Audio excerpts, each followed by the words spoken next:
आप सभी अतिथि जो यहाँ पर मौजूद हैं सभागार में, सभी का बहुत बहुत धन्यवाद हम करते हैं कि आपने अपना समय दिया और इस कार्यक्रम को सफल बनाया।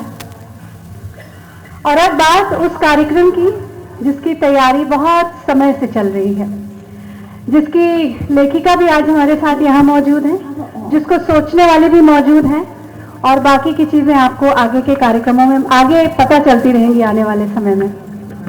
तो आपकी आज्ञा से मैं अब इस कार्यक्रम को, आप लोग व्यवस्था कर लीजिए जब तक, तो एक बार उद्घोष करेंगे, जय सिया राम। जय सिया राम। बस इतनी भक्ति है। जय जय सिया राम। और जोर से जय सिया राम। तो चलिए, राम नाम कर अमित प्रभावा, वेद पुराण उपनिषद गावा, नाना भांति राम अवतारा, रामायण सतकोटि अपारा। सत्य, मर्यादा, त्याग और प्रेम की गाथा है प्रभु श्री राम और आदि शक्ति सीता की कहानी। एक आदर्श परिवार और समाज को प्रेरणा देता प्रभु श्री राम का चरित्र केवल त्रेता युग का ही हिस्सा नहीं, बल्कि हर बीते हुए युग और आने वाले समय के लिए सूर्य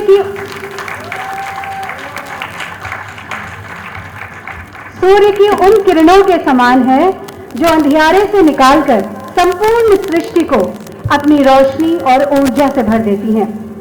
आज की ये राम कहानी बहुत से ऐसे प्रसंग आपके समक्ष रखेगी जो संभवतः आप तक ना पहुंचे हों, या फिर तुलसी के मानस या वाल्मीकि रामायण में उनका उल्लेख आपको ना मिला हो। अन्य भाषाओं में लिखी गई रामायण से भी कुछ प्रसंग इस राम कहानी में शामिल किए गए हैं। कुछ लोक कथाएं, कुछ अंतर कथाएं भी इसमें सम्मिलित हैं। वो प्रसंग जो जीवन को आदर्श बना सके, अपने समाज को उच्च मूल्यों वाला बनाने की प्रेरणा दे सके, इस संपूर्ण सृष्टि को प्रेम का मार्ग दिखा सके। तो आइए चलें डूबने राम की कहानी के उस समुद्र में जिसमें डूबकर मनुष्य भव सागर से पार हो जाता है, राम का हो जाता है। राम सिया राम, जय जय राम। राम सिया राम, सिया राम जय जय राम। राम सिया राम, सिया राम जय जय राम। राम सिया राम, सिया राम जय जय राम। हरे अनंत हरे सदानंद, कहहि सुनहि प्रभु निधि सब संता। राम सिया राम, सिया राम जय जय राम। राम सिया राम, सिया राम जय जय राम। पेट मारी भूपति मनमाही,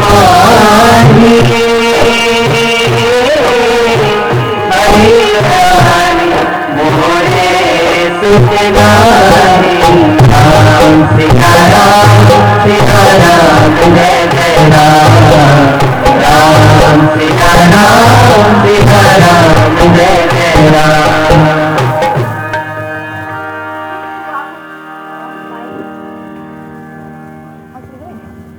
इक्ष्वाकु वंश जो अनेक राजवंशों में सूर्य के समान अपनी उपस्थिति दिखाता था, जिस वंश में रघु जैसे धर्मशील राजा हुए, जिनके धर्म और न्याय पथ पर अटल रहने के कारण ये वंश आगे चलकर रघुवंश के नाम से विख्यात हुआ।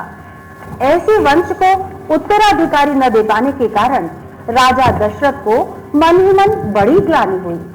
ग्लानि से मुक्ति गुरु ही दिलवा सकते हैं, और राजा दशरथ भी कुलगुरु वशिष्ठ के पास गए। उन्हें अपनी व्यथा कथा बताई। जो समस्या निवारण कर दे वही सच्चा गुरु। गुरु वशिष्ठ की सलाह पर श्रृंगी ऋषि को बुलवाकर पुत्र कामेष्टि यज्ञ करवाया गया। हव्य के रूप में प्राप्त खीर का आधा भाग राजा ने आदर सहित कौशल्या को प्रदान किया और आधा भाग कैकेयी को दिया। फिर कौशल्या ने अपने में से आधा और दूसरा भाग कैकेयी से ससम्मान सस्नेह सुमित्रा के हाथ में रखवाया। इस प्रकार तीनों रानियां गर्भवती हुई और जागिन ते हरि गर्भ आए, सकल लोक सुख संपत्ति छाए।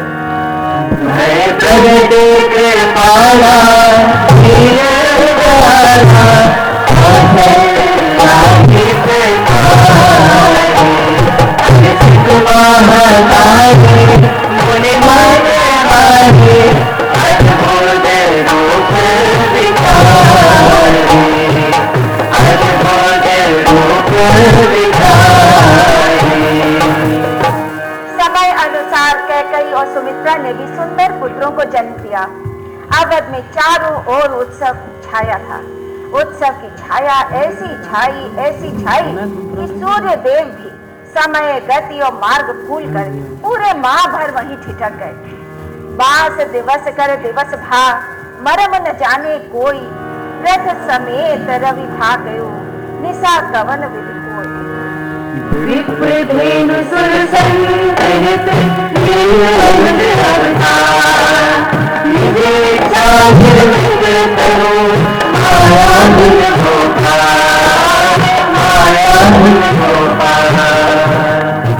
उस प्रकट हुए भगवान को, जिसका तन उसकी अपनी इच्छा से निर्मित था, किंतु उसे सभी के कल्याण के लिए बहुत सारी मनुज लीलाएं करनी थी। इसीलिए भगवान को मनुज बनाने का शुभारंभ हुआ। नामकरण संस्कार के साथ गुरु वशिष्ठ ने उस अनाम ईश्वर का नाम रखा राम। राम नाम मन दीव धरो, जीह देरी द्वार, तुलसी भीतर बाह रहो, जो चाहस बुझिया।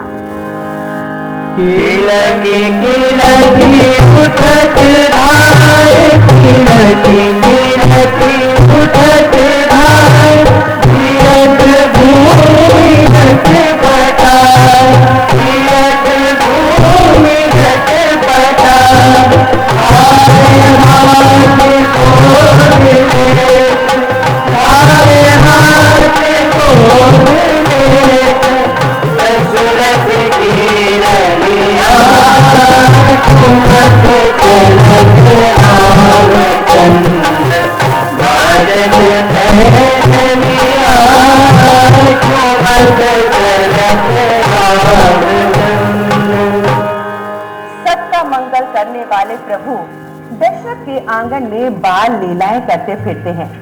पीली झंगुलिया पहने, कंगन करधनी बजाते, दही भात खाते, मुख पे लपटाते, काग भुचंडी के लिए जूठन गिराते, मुंडन छेदन उपनयन संस्कार करवाते हुए मनुज बालक की तरह बड़े होने लगे और पढ़ने के लिए रघुकुल भेजे गए। गुरु ग्रह पढ़ने गए रघुराई,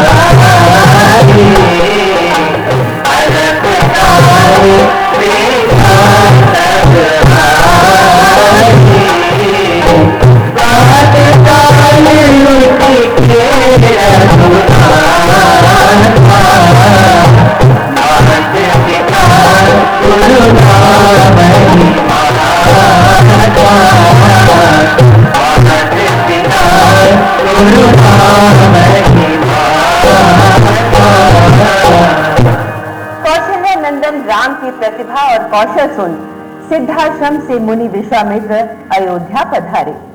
उन्होंने राजा दशरथ से उनके 2 पुत्र राम और लक्ष्मण मांगे, जो सिद्धाश्रम और आसपास के अनेक आश्रमों के ऋषि मुनियों को निशाचरों के आतंक से मुक्ति दिला सके।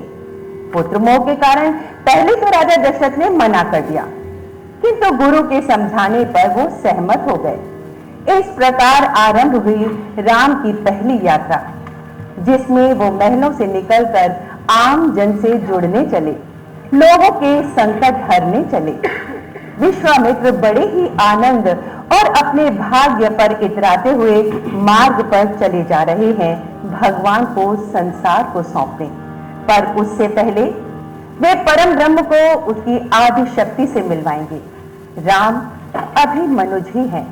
जब राम और सीता का मिलन होगा तब जगत का कल्याण होगा। विश्वामित्र प्रसन्न है क्योंकि राम ने नर को नारायण करने का ये अवसर और श्रेय उन्हें दिया। मिथिला में राम को देखकर मिथिलावासी अपने आप को धन्य मान रहे हैं। सभी राम को सीता के वर के रूप में देखने की अभिलाषा से भरे हुए थे। सीता भी राम को फुलवारी में देखकर गौरी माता से उन्हें ही अपने वर के रूप में मांग चुकी थी। राम सामने हो और इच्छा मन में हो तो उसे तो पूरी होना ही है। राम है ही अंतर्यामी। जो इच्छा करी हो मन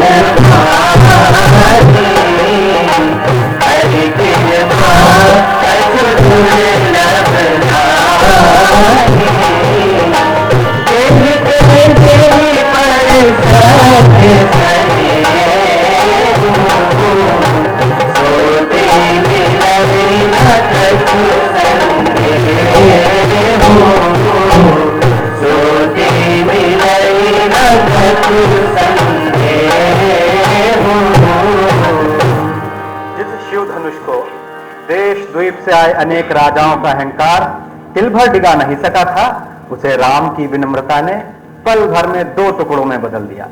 सिया ने हाथ में थामी वरमाला को राम के गले में जयमाला बनाकर पहना दिया।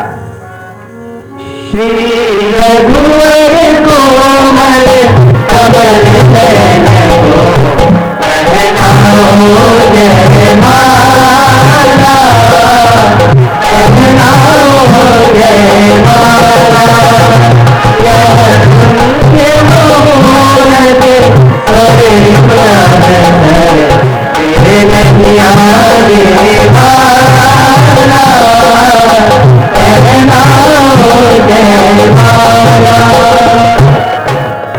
यही तो है राम जो तमोगुणी शक्ति यानी तारका का संहार करते हैं, रजोगुणी शक्ति यानी अहिल्या का उद्धार करते हैं और सतोगुणी शक्ति यानी सीता को अंगीकार करते हैं। सीता अर्थात सतोगुणी शक्ति अहंकार का वर्णन कर ही नहीं सकती।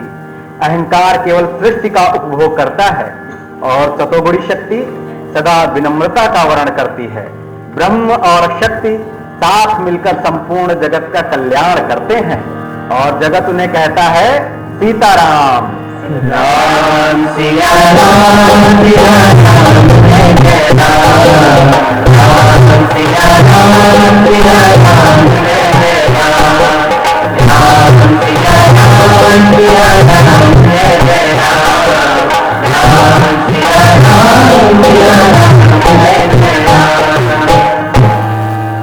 और फिर अचानक एक बवंडर की तरह परशुराम आ खड़े हुए और फरसा दिखा दिखाकर जनक और राजाओं को धमकाने लगे। लक्ष्मण ने उनके अहंकार के प्रति उनको जागरूक करने का बहुत प्रयास किया, किंतु सजग हुए वो राम की विनम्रता और सरलता से ही। राम में ईश्वरत्व का बोध होते ही वे अपनी सारी शक्ति राम को समर्पित कर वन की ओर तपस्या करने चले गए। सही है, जब संसार के कल्याण के लिए नया अवतार धरती पर आ चुका है तो पिछले अवतार को चले जाना चाहिए। ये प्रसंग पुरानी पीढ़ी और भावी पीढ़ी के कार्यभार स्थानांतरण को भी सिखाता है। जब तेरा ज्ञानी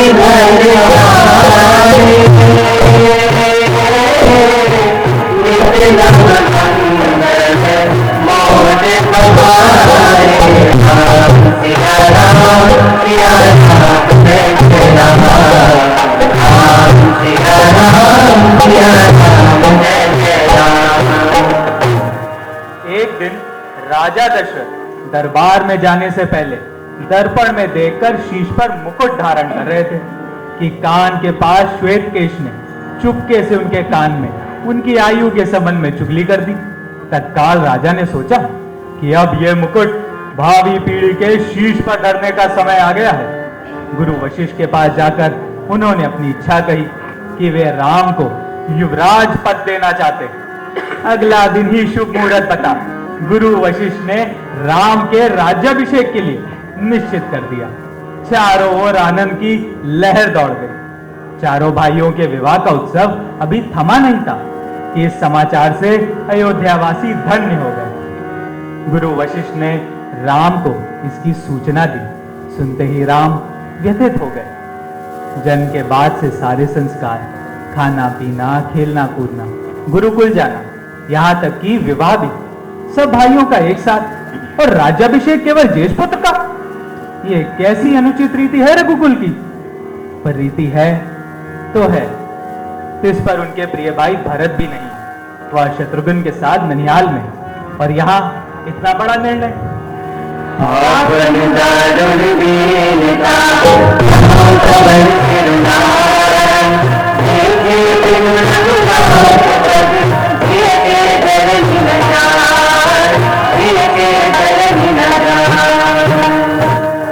इधर मंथरा के कानों में जैसे ही ये समाचार पड़ा, कुबड़ी जल भुनकर कुड़ गई।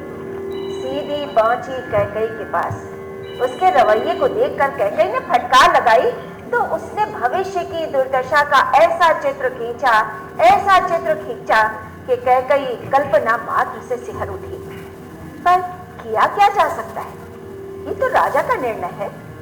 तब मंथरा ने याद दिलाई एक पुरानी घटना। आपको पता ही होगा, विवाह से पूर्व कैकई को शस्त्र संचालन, घुड़सवारी जैसे साहसिक कार्यों में बड़ी रुचि थी। भाइयों के साथ वो नित्य प्रति अभ्यास कर निपुण भी हो गई थी। दशरथ उसके सौंदर्य के साथ साथ उसके वीरोचित गुणों के कायल थे। देवासुर संग्राम में जब दशरथ देवों की सहायता हेतु युद्ध करने गए तो साथ में कैकई भी गई। वो दशरथ के मन और आत्मा दोनों का बल थी। युद्ध के दौरान जब दशरथ के साथ रथ पर होती तो कभी शस्त्र सहायिका बनती तो कभी रथ के बाद दौड़ संभाल लेती। एक बार युद्ध के दौरान दशरथ के रथ के पहिए का धुरा टूट गया और कैकई ने फुर्ती से रथ की तकनीक को समझते हुए अपने हाथ की उंगलियों की चपलता और दृढ़ता से रथ के पहिए को युद्ध के अंत तक साधे रखा। दशरथ को जब ये पता चला तो कैकई के प्रेम, साहस, बुद्धिमत्ता और कुशलता के आगे नतमस्तक हो गए। प्रेम, उन्माद, कृतज्ञता के भाव से भरे दशरथ ने कैकई से कोई मनचाही वस्तु मांग लेने का आग्रह किया, लेकिन कैकई ने बहुत प्यार से कहा, सुनिए जी, मैंने आपसे ये प्रेम के कारण किया है, न कि उपहार या वरदान के लिए। पर दशरथ ने वे कहा कि वे उसके इस प्रेम को यादगार बनाना चाहते हैं, जिससे उन्हें और कैकई को सदा इस प्रेम के क्षण की स्मृति बनी रहे। इसीलिए वो कोई दो वस्तुएं मांगे, एक से दशरथ का प्रेम और दूसरे से कैकई का प्रेम याद रहे। कैकई ने हंसते हुए बात टाल दी और बोली, अभी तो मेरे लिए आपका प्रेम ही पर्याप्त है। हाँ, कभी उसमें शंका हुई तो अवश्य ये वस्तुएं मांग लूंगी। इन्हें मैंने आपके द्वारा दिए जाने वाले 2 वरदान के रूप में थाती रखा अपने पास।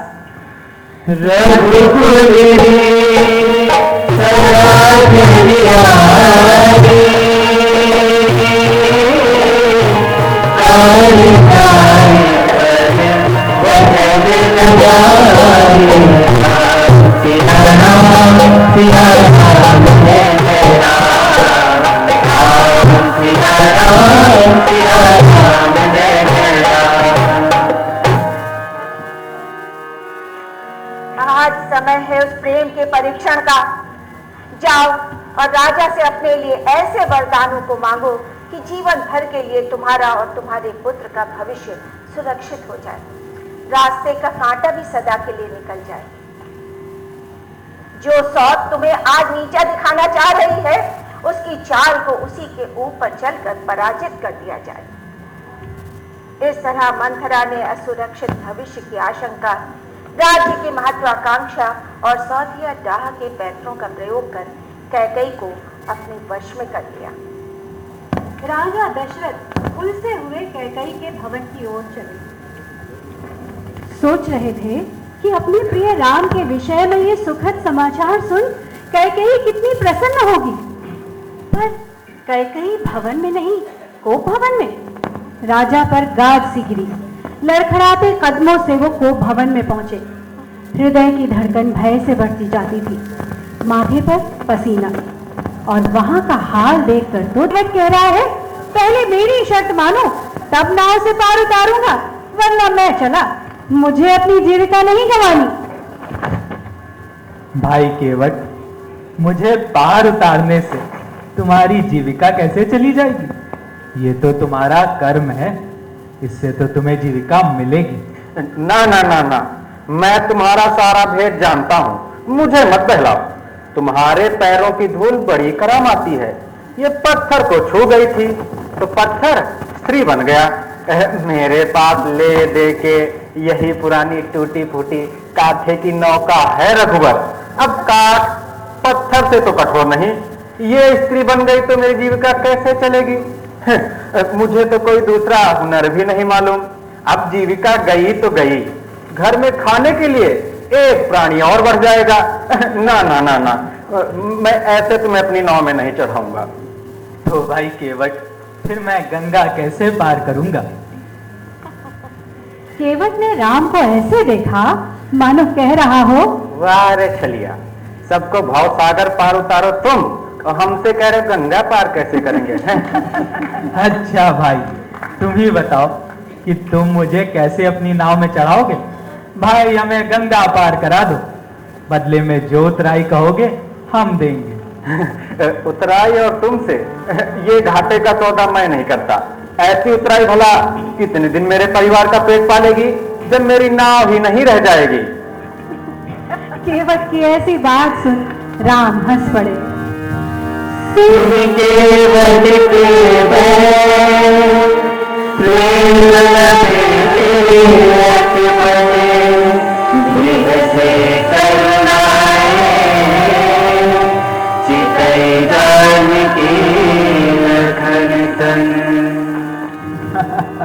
अच्छा भाई, तुम वही करो जिससे तुम्हारी नाव ना जाने पाए। केवट दौड़ के गया और कठौता भर पानी ले आया। बोला, प्रभु प्रभु, पहले अपने पांव धुलवा लो, फिर चढ़ो मेरी नाव, जिससे तुम्हारे चरणों की धूल मेरी नाव पर ना लगने पाए, वरना वो स्त्री बन जाएगी। भगवान ने हंसते हुए अपने चरण कठौते में रख दिए। अब बाहर निकालेंगे तो धूल तो फिर से लग जाएगी, इसलिए केवट ने कहा, प्रभु आप मेरे हाथ पर पैर रखकर नाव पर चढ़िए ना। भगवान ने पहला चरण रखा, जैसे ही दूसरा पैर उठाया उनका संतुलन डगमगाया। ब्रह्मांड को धारण करने वाले लक्ष्मण लपक कर आगे आए कि भगवान को संभाल लें, लेकिन केवट तो झट से बोल उठा, प्रभु प्रभु मेरे सिर पर हाथ रख दीजिए ना, मैं आपको संभाल लूंगा प्रभु। शेषावतार लक्ष्मण और आदि शक्ति देखते ही रह गए और भक्त ने भगवान को संभाल लिया, अपनी चतुराई से आशीर्वाद भी ले लिया और प्रेम भाव ऐसा कि उतराई लेने से भी मना कर दिया और नारायण को नर ही बना रहने दिया।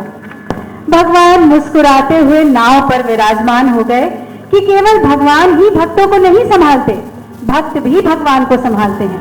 ये प्रेम का संबंध है ही ऐसा, और भक्त और भगवान का ये संबंध हमेशा दो तरफा होता है।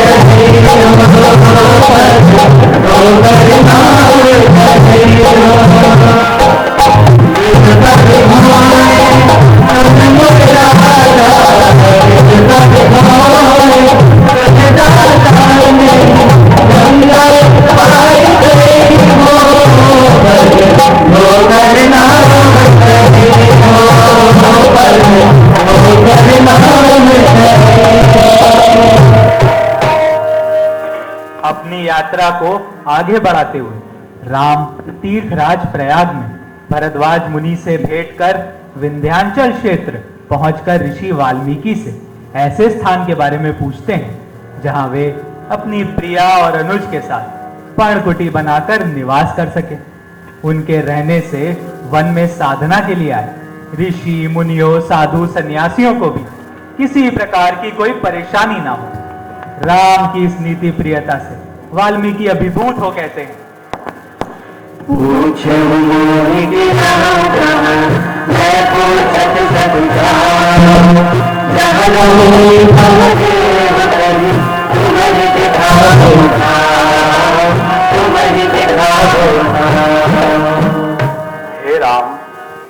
चित्रकूट में वास करो। राम के अयोध्या वापस आने की आस लिए हुए दशरथ ने सुमंत्र को अकेला आया देखते ही अपने प्राण त्याग दिए।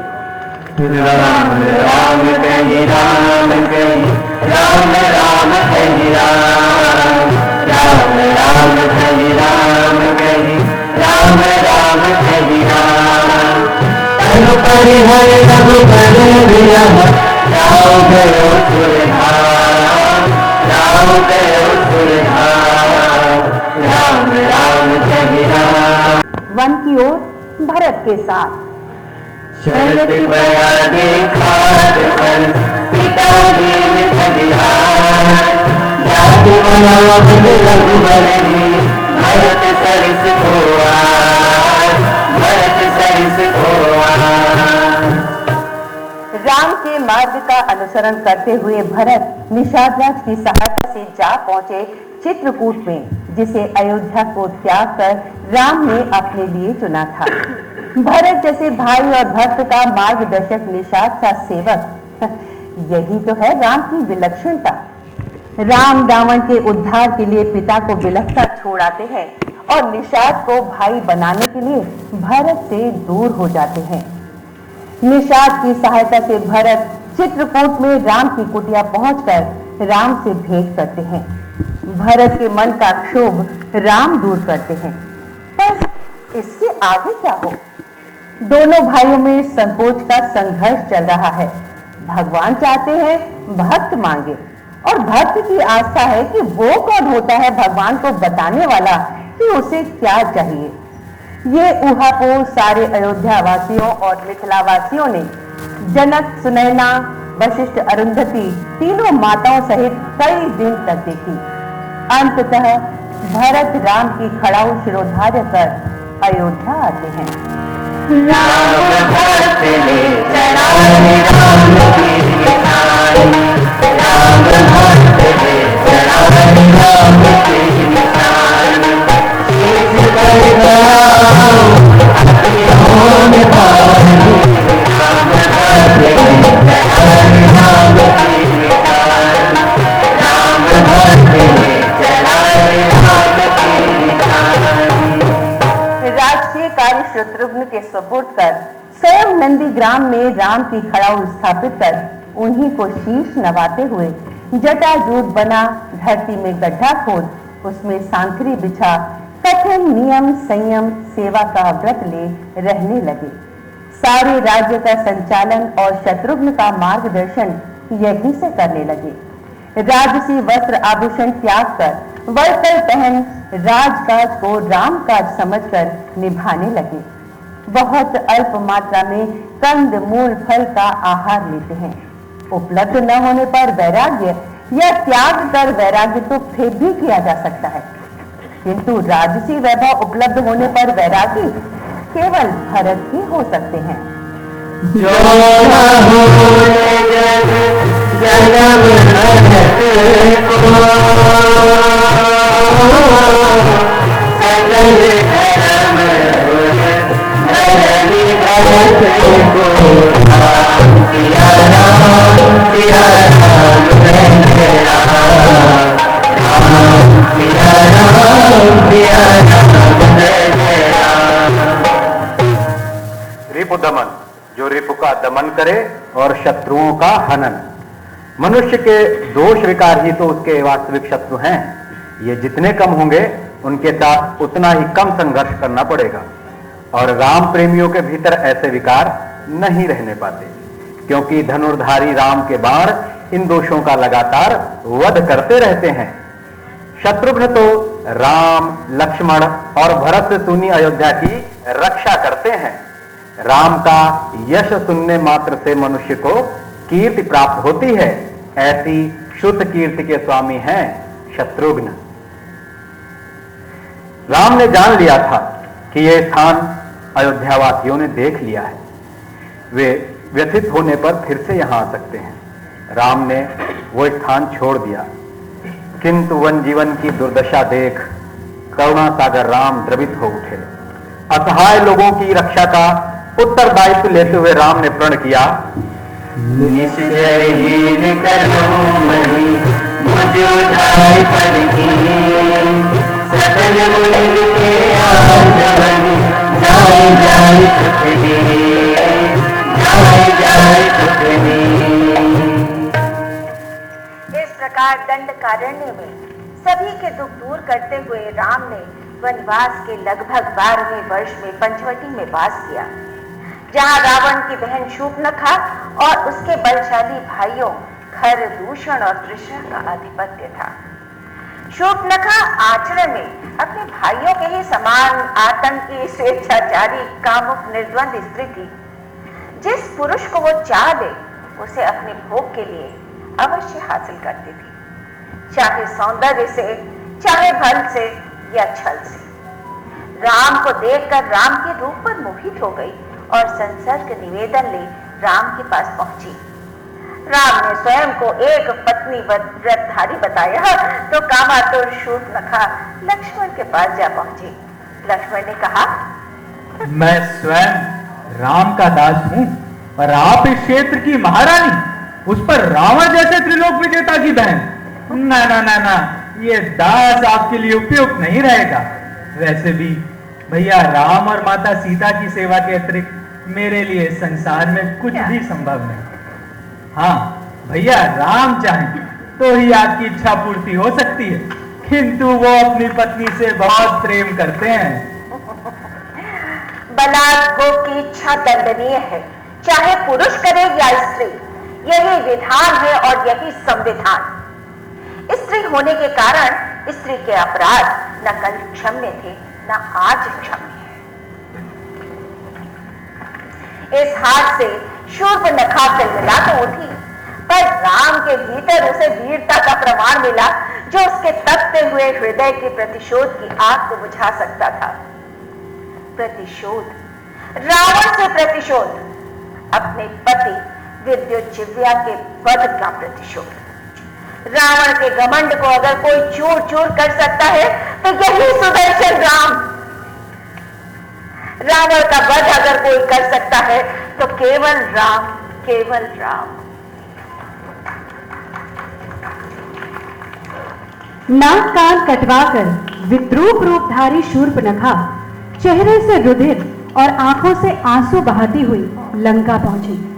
भरे दरबार में रावण के पौरुषत्व को ललकार बैठी वो जानती थी कि सुंदर स्त्रियां रावण की कमजोरी हैं, इसलिए मनोवैज्ञानिक पैतरा भी अपनाया। सीता के रूप का बखान करते हुए उसके मन में सीता के प्रति लोभ और भोग दोनों को पैदा कर दिया और बोली, ऐसी सुंदर स्त्री तो केवल तुम्हारे रनिवास में शोभा पा सकती है। अरे उस वनवासी की ऐसी सामर्थ्य कि वो जगत सुंदरी का स्वामी कहलाए। अरे धिक्कार है तुझ पर रावण, धिक्कार है। रावण विचलित हो अपने भवन में चला गया। खरदूषण का वध अकेले कर दिया, सारी सेना का संहार भी कर दिया। क्या स्वयं नारायण मेरे उद्धार के लिए धरती पर अवतरित हो गए हैं? यदि ऐसा है तो बैठ ठान कर भगवान को लंका लाऊंगा और अपने साथ साथ अपने सारे कुल और परिवार का उद्धार करवाऊंगा। और यदि मात्र वीर पुरुष है तो मेरे आगे कितनी देर टिकेगा? कुछ खेल खेल कर दोनों को समाप्त कर सीता को अपनी रानी बनाऊंगा। मेरी तो दोनों ओर से जीत ही जीत है।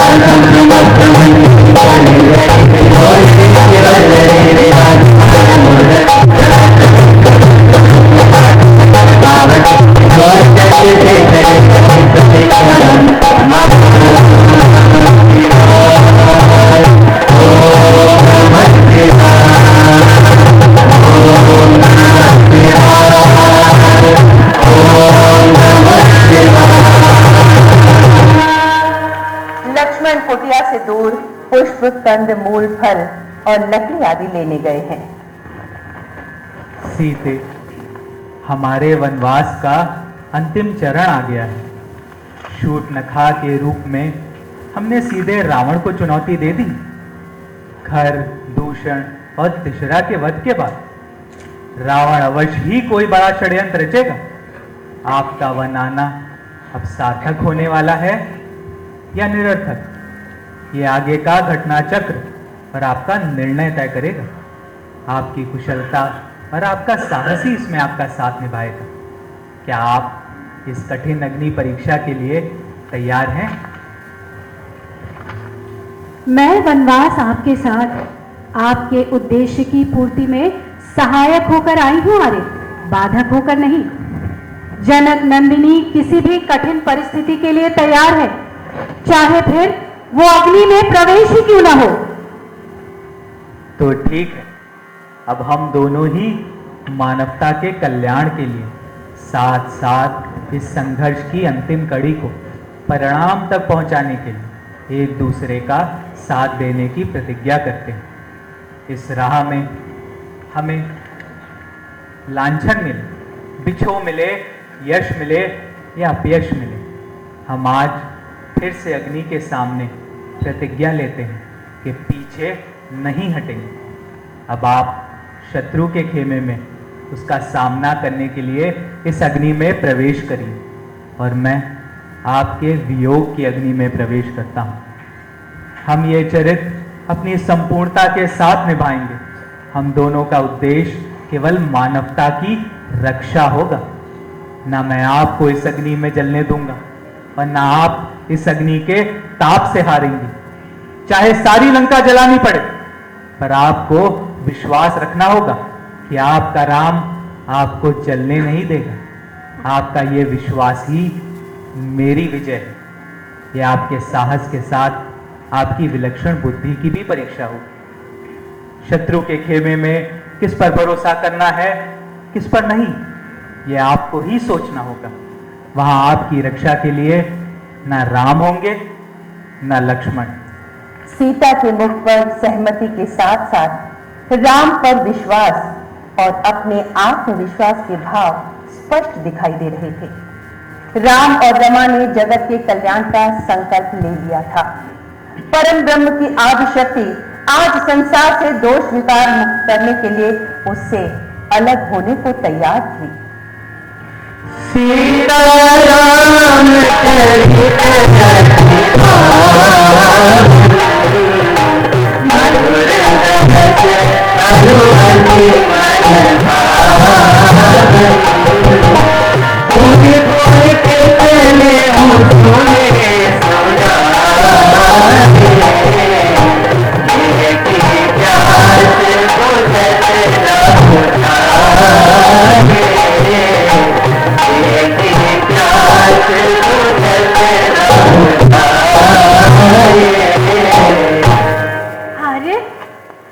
देखिए ना, कितना सुंदर स्वर्ण मृग है। आर्य, क्या आप उसे मेरे लिए लेकर आएंगे? वनवास के इतने वर्षों में सीता ने पहली बार मुझसे कुछ मांगा है। हे लक्ष्मण, तुम यहाँ सीता की रक्षा करो, मैं अभी ये स्वर्ण मृग लेकर आता हूँ। चलते हुए राम ने सीता को आगे की प्रक्रिया पूरी करने का संकेत भी कर दिया। सोने का मृग आगे आगे और राम पीछे पीछे। बड़ी दूर ले जाकर मायावी मृग ने राम बाण से अपने प्राण त्यागे। मरते हुए मारीच अपने स्वरूप में आए। आंख से राम दर्शन, मन में राम नाम का स्मरण और वाणी से लक्ष्मण को आर्त स्वर में पुकार बैठे। हाँ लक्ष्मण, हाँ लक्ष्मण, हाँ लक्ष्मण। लक्ष्मण, तुम्हारे भैया राम संकट में है, शीघ्र उनकी सहायता को जाओ। लक्ष्मण, शीघ्र उनकी सहायता को जाओ। लक्ष्मण ना माने तो सीता ने कटु वचन कह के लक्ष्मण को जाने के लिए विवश कर दिया। लक्ष्मण के जाते ही छली रावण साधु के वेश में आया और भिक्षा के बहाने माता सीता का हरण कर लिया। पुष्पक विमान में सीता करुण क्रंदन कर उठी। हे राम, मेरी रक्षा करो राम, मेरी रक्षा करो राम। पुकार सुनकर पर जटायु पूरे वेग से आए, रावण के साथ घनघोर युद्ध किया, पर रावण से जीत नहीं सके। पंख कट जाने पर विवश होकर धरती पर गिर पड़े और अंतिम सांसें गिनने लगे। राम ने लक्ष्मण को देखा तो सीता अकेली है जानकर अनिष्ट की आशंका से घबराकर बदहवास कुटिया की ओर भागे। कुटिया सूनी थी। वहां का दृश्य सीता के संघर्ष की कहानी कह रहा था। राम रोते कलपते सीता के लिए विलाप करने लगे। सीता के विरह में दुख से उनका शरीर चलने लगा। वे लता पत्र पेड़ पत्तों पशु पक्षियों से सीता का पता पूछने लगे कि थोड़ी देर में उन्हें घायल जटायु मिले। जटायु ने राम से सीता का करुण क्रंदन और उनके हरण के विषय में उन्हें बताया। जटायु ने राम से विदा मांगी और परलोक यात्रा की अनुमति चाहिए। राम ने कहा, हे पितृवत जटायु, आप मेरे पिता के मित्र, आपसे एक विनती। जब स्वर्ग लोक में आपकी मेरे पिता से भेंट हो तब आप उनसे सीता हरण के बारे में ना बताइए। वे समझेंगे उनका पुत्र उनके कुल की लाज की रक्षा ना कर पाया। मैं आपको वचन देता हूं, इस घटना के बारे में रावण अपने कुल सहित मेरे पिता को स्वयं सूचित करेगा। इस तरह राम ने रावण के अंत की घोषणा कर दी। जटायु ने राम की गोद में अपनी अंतिम सांस ली और इहलोक से प्रस्थान कर वैकुंठ धाम की ओर चल दिए। जो राम अपने पिता के अंतिम संस्कार से वंचित रह गए थे, उन्होंने जटायु का पिता की ही भांति ससम्मान विधि पूर्वक अंतिम संस्कार किया और सीता की खोज में आगे बढ़े। खाद में मधुकर तुम देखी सीता खंडन सुत कपोते मृदुमीरा मधुपरी करे कोकिला मधुबनी करे कोकिला। भील जाति की किशोरी बालिका जिसका मन दैनिक कार्य करते हुए भी चिंतन में रवा रहता है, एक दिन उसने अपने घर के आसपास तमाम पशुओं को एकत्र होते हुए देखा। जिज्ञासा से माँ से पूछ बैठी, माँ, इतने पशु क्यों एकत्र किए गए हैं? बिटिया, ये सब तुम्हारे विवाह के लिए है। आने वाले अतिथियों को इनका मांस परोसा जाएगा। शबरी अवाक रह गई। उसके विवाह जैसे सांसारिक संस्कार के लिए इतने पशुओं की बलि। धिक्कार है ऐसे शरीर पर और शरीर की आवश्यकता के लिए ऐसे संस्कार पर। उसे अपनी माटी की देह में इन पशुओं के वध की चीत्कार सुनाई देने लगी। करुणा से शबरी व्याकुल हो गई और रात में ही घर से भाग निकली इस आयोजन से बचने के लिए। भटकते भटकते घने जंगल में मतंग मुनि के आश्रम के समीप बेसुध होकर गिर पड़ी। जागने पर मतंग मुनि के पूछने पर अपनी व्याकुलता का कारण बताया और उनसे पूछा, मुनिवर, क्या ये शरीर बस इसीलिए मिला है कि इसके लिए दूसरों को कष्ट पहुंचाया जाए? पुत्री, ये शरीर तो साधन है, साधना का, भक्ति को पाने का और भक्ति से भगवान को पाने का। ये साधना किसी गुरु की कृपा से साधी जा सकती है। परंतु गुरुदेव, मुझे ये सब कैसे मिलेगा? मैं तो भील जाति में जन्मी हूं ना। हम लोगों को तो उदर और तन की तुष्टि के अतिरिक्त कुछ नहीं आता। पुत्री, यदि जीव की इच्छा भगवान के दर्शन की हो जाए तो एक दिन भगवान भक्त के पास आते ही आते हैं। मतंग मुनि ने शबरी को राम नाम का मंत्र दे एक दिन देह त्याग परलोक से भाग गए। शबरी ने मतंग मुनि की आज्ञा से उनके आश्रम में रहकर भगवान के दर्शन की प्रतीक्षा करनी आरंभ कर दी। पता नहीं कब किस रूप में भगवान आ जाए, उनके स्वागत सत्कार में कोई कमी न रह जाए, इसलिए शबरी नित्य ही आश्रम को झाड़ बुहार कर, मार्ग में फूल बिछाकर, कंद मूल फल लाकर राम की बाट जोतने लगी। बरसों बीत गए। अब शबरी एक अति हो चुकी थी, किंतु उसका क्रम यथावत चल रहा था। आज भी वो आश्रम के द्वार पर सुगंधित फूलों के बंधनवार लगा अब मार्ग पर फूल बिछा रहे थे कि बरसों से बिछाते हुए और फिर मुरझाते हुए फूलों पर आज राम के चरण पड़ रहे थे। शबरी ने इन चरणों से अपनी दृष्टि उठाई तो देखती है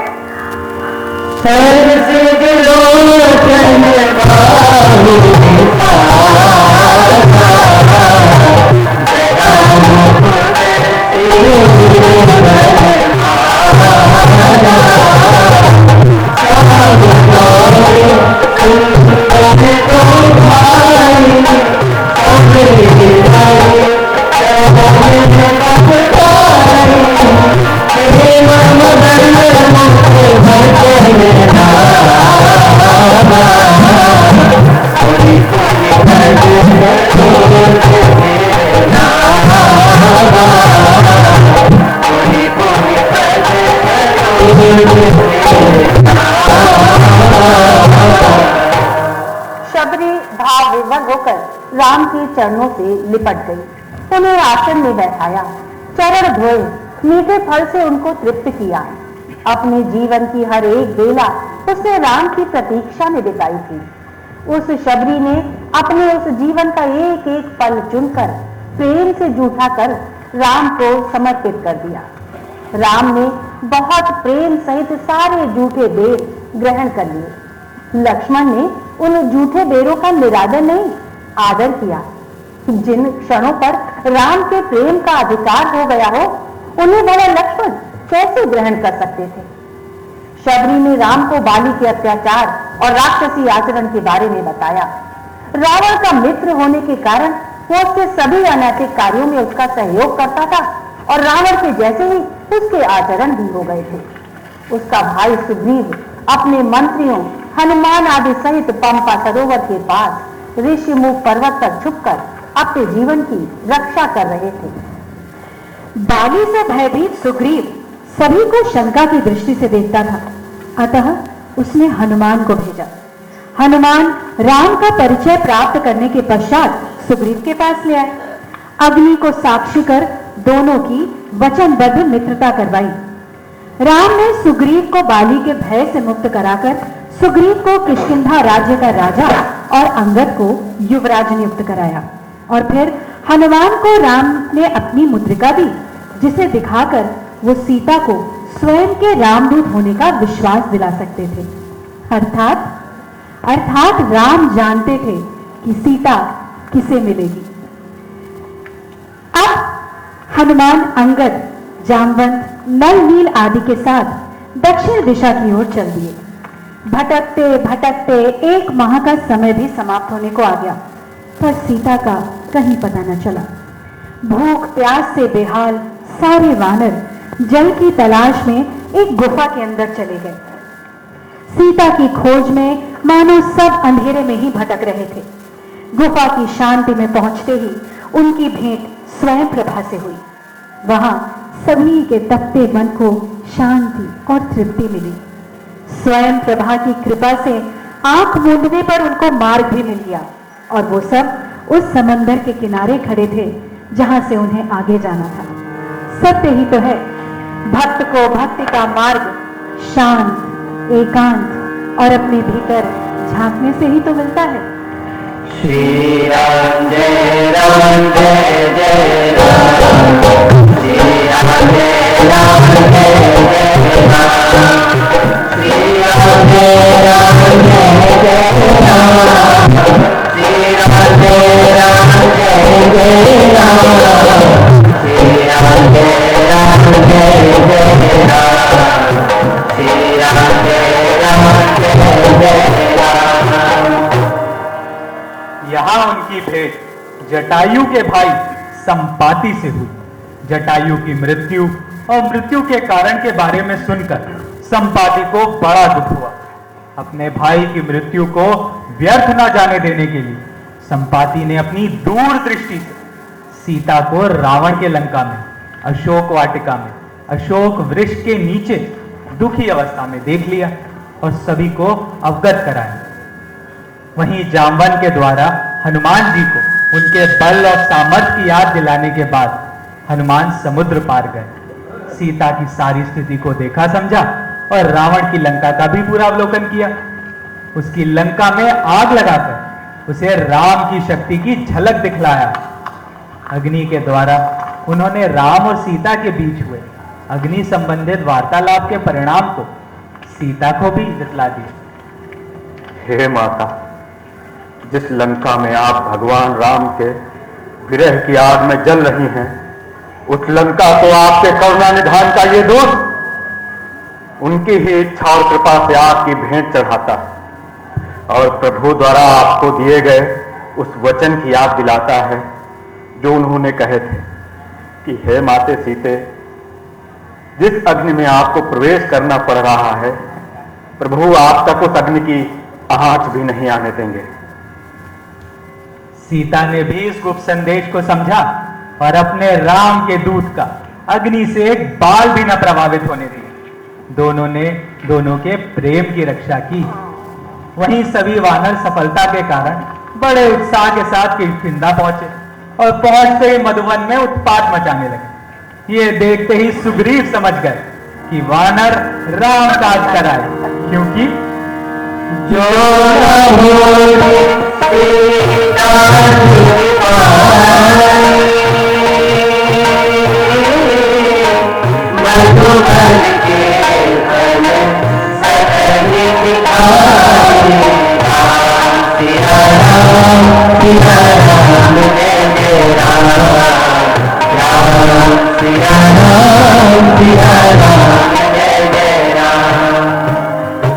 बिना विलंब किए राम वानर सेना एकत्रित कर लंका की ओर चल पड़े।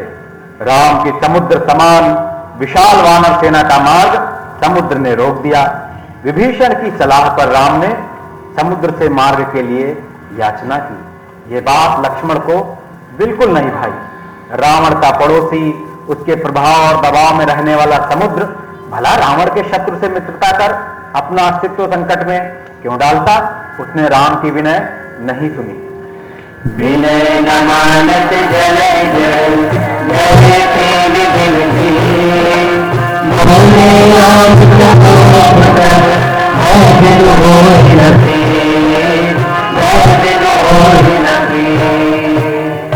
करुणा सागर राम के कोप के परिणाम का सागर को बोध तब हुआ जब उसके सलाहकारों ने उसे राम द्वारा तारका, सुबाहु, मारीच, खरदूषण आदि के संहार के विषय में बताया। रावण के क्रोध से पहले उसे राम के कोप का सामना करना पड़ेगा। यदि राम ने सहारा दे दिया तो रावण से भी उसे बचा लेंगे। अतः कूटनीति का ज्ञाता समुद्र अपनी चाटुकार प्रवृत्ति के साथ राम के साथ संधि करने को तैयार हो गया। राम के समक्ष उनका शत्रु कौन होगा, ये भी विचार का विषय है। कुछ तो उसकी पात्रता होगी जो उसे राम का शत्रु होने का, राम के साथ युद्ध करने का और राम के बाणों से मुक्त होने का अवसर मिले। ये अवसर किसी बिरले को ही मिलता है। तो कैसा है ये बिरला शत्रु जिसे रावण कहते हैं? विजय अभियान से पूर्व राम की इच्छा हुई कि यहाँ पर पार्थिव शिवलिंगम की स्थापना की जाए और शिव का आशीर्वाद लेकर विजय अभियान आरंभ किया जाए। पर इस अनुष्ठान के लिए योग्य पुरोहित चाहिए। क्षेत्र के आचार्यों ने राय दी, शिव के महारुद्राभिषेक से आपको शिव कृपा और विजय दोनों प्राप्त होंगे, किंतु रावण जैसा सर्वश्रेष्ठ शिव उपासक इस अनुष्ठान के लिए योग्य पुरोहित हो सकता है। राम के पौरोहित्य का आग्रह लेकर लक्ष्मण ने रावण के पास जाने की इच्छा प्रकट की। लक्ष्मण को लगा वे रावण को लाने में सफल होंगे। राम ने उनकी इच्छा का सम्मान किया और लक्ष्मण जा पहुंचे रावण के दरबार। लक्ष्मण को अपनी सामर्थ्य पर पूरा भरोसा था कि वे रावण को ले आएंगे। रावण ने अपने दरबार में लक्ष्मण का स्वागत किया और आग्रह सुनने के पश्चात बोला, रावण को अपने इष्ट शिव की उपासना का अवसर सहर्ष स्वीकार है, किंतु शास्त्रों का ज्ञाता रावण कोई भी अनुष्ठान करवाना स्वीकार तब करेगा जब उसका यजमान सपत्नीक भाग ले। अतः आप अपने भाई से पूछकर मुझे बताइए कि क्या इस अनुष्ठान के लिए मैं अपने साथ उनकी पत्नी सीता को भी लेकर आऊं? ये सुनकर लक्ष्मण की स्थिति बड़े असमंजस की हो गई। वे राम के पास आए और रावण की इस प्रतिज्ञा से उन्हें अवगत कराया। राम ने कहा, अवश्य वे सीता को साथ लेकर आए। मैं अपनी प्रतिज्ञा के साथ रावण की प्रतिज्ञा का भी सम्मान करता हूं। मैं अपने संकल्प की पूर्ति के लिए रावण के संकल्प को भंग नहीं करूंगा। लक्ष्मण पुनः रावण के दरबार में पहुंचे। उन्होंने रावण को शिवाराधक और उपासक के रूप में पाया। रावण से सीता को साथ ले चलने का राम का आग्रह निवेदित किया। लक्ष्मण के स्वर में अपने स्वामी और भाई की विशालता का बोध उनके विश्वास में गर्व के रूप में झलक रहा था। तभी रावण का स्वर गूंजा, फिर आप मुझे बताइए कि मैं अपने साथ कौन सी सीता को लेकर चलूं? लक्ष्मण अस्कचा गए और बोले, संसार में एक ही सीता है और वो राम की पत्नी है, किंतु इस समय वे आपके अधीन है। आप उन्हें ही अपने साथ लेकर चलिए।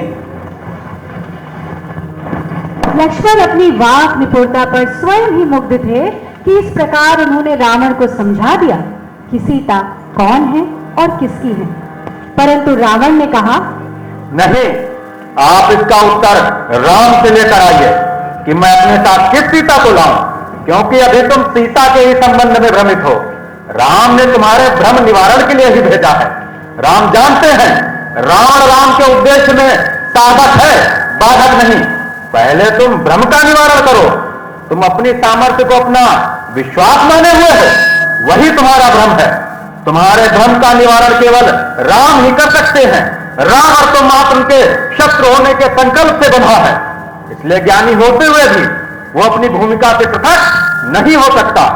राम की शक्ति का विश्वास पात्र इस संसार में कोई और है जिसे तुमको राम ही दिखाएंगे। तुम्हें राम की संगत का मान हो गया है, इसका भान राम को भी हो गया है। लक्ष्मण वापस आकर राम के चरणों में गिरकर फूट फूट कर रोने लगे। राम ने उन्हें उठाकर अपने गले से लगा लिया।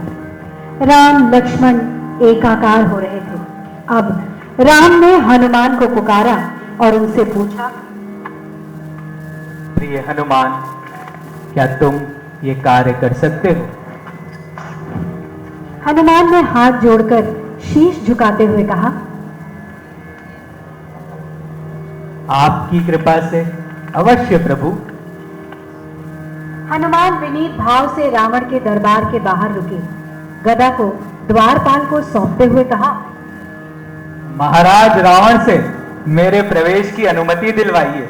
उनसे कहिए राम भक्त हनुमान अपने स्वामी का निवेदन लेकर उनके दरबार में प्रवेश की अनुमति चाहते हैं। रावण हनुमान की विनम्रता से प्रभावित हुए, लेकिन रावण ने अपनी बात हनुमान से फिर दोहराई। मैं पत्नी विहीन यजमान का आचार्य नहीं बनता।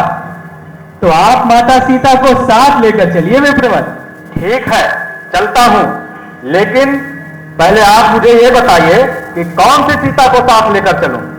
महाराज, यदि आप मुझे बता सके कि आपके पास कितनी सीता है तो इस प्रश्न का उत्तर दे सकूंगा। मेरे पास 2 सीता हैं।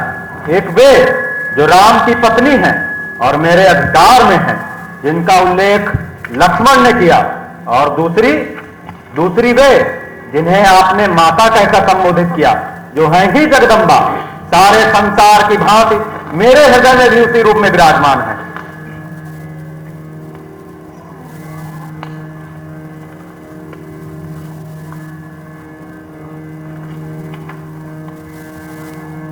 शायद कुछ थोड़ा सा व्यवधान उत्पन्न हो। हनुमान ने नेत्र मूंदे प्रभु राम का स्मरण किया और सीता को लेकर वहां पहुंचे। रावण ने विधि विधान से महादेव का महारुद्राभिषेक कराया। राम को विजय का आशीर्वाद दिया और सीता को लेकर वापस आ गया।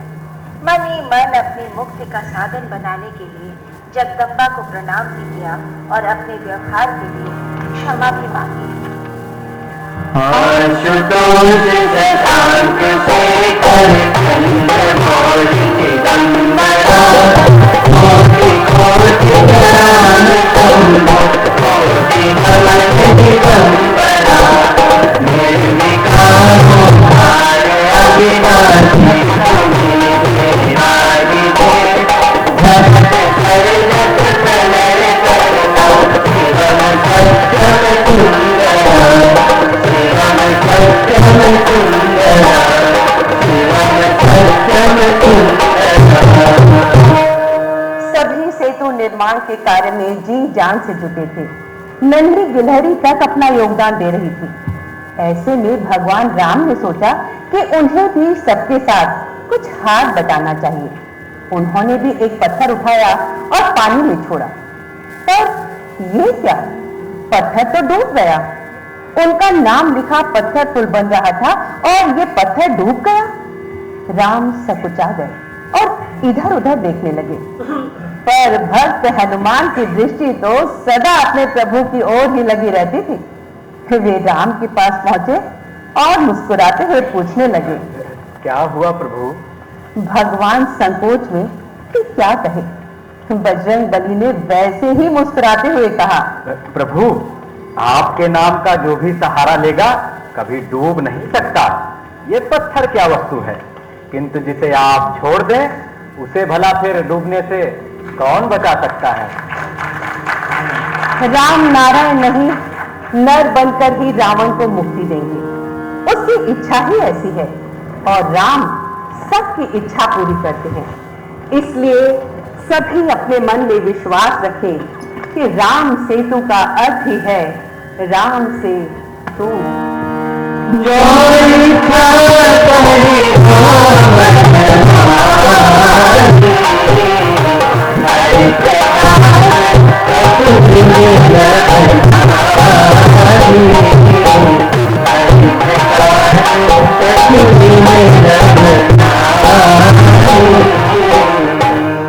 सेतु पार कर राम वानर सेना के साथ लंका पहुंचे।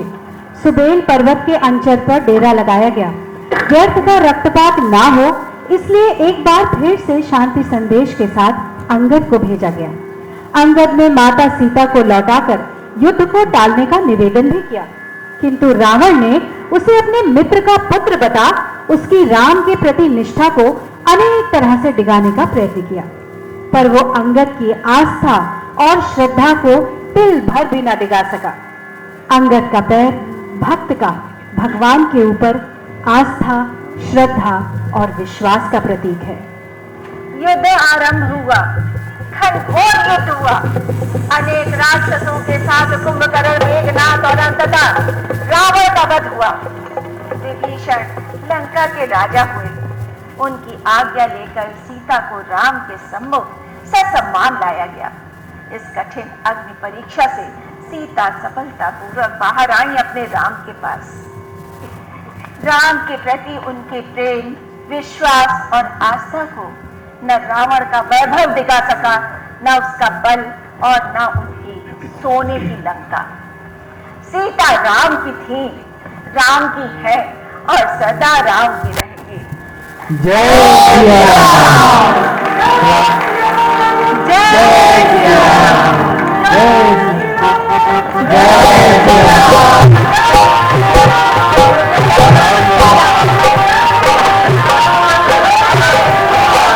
राम राम जय राजा राम, राम राम जय सीता राम, राम राम जय राजा राम, राम राम जय सीता राम, राम राम जय राजा राम, राम राम जय सीता राम, राम राम जय राजा राम, राम राम जय सीता राम, राम राम जय राजा राम, राम राम जय सीता राम, राम राम जय राजा राम, राम राम जय सीता राम, राम राम जय राजा राम, राम राम जय सीता राम, राम राम जय राजा राम, राम राम जय सीता राम, राम राम जय सीता राम, राम राम जय सीता राम।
हरे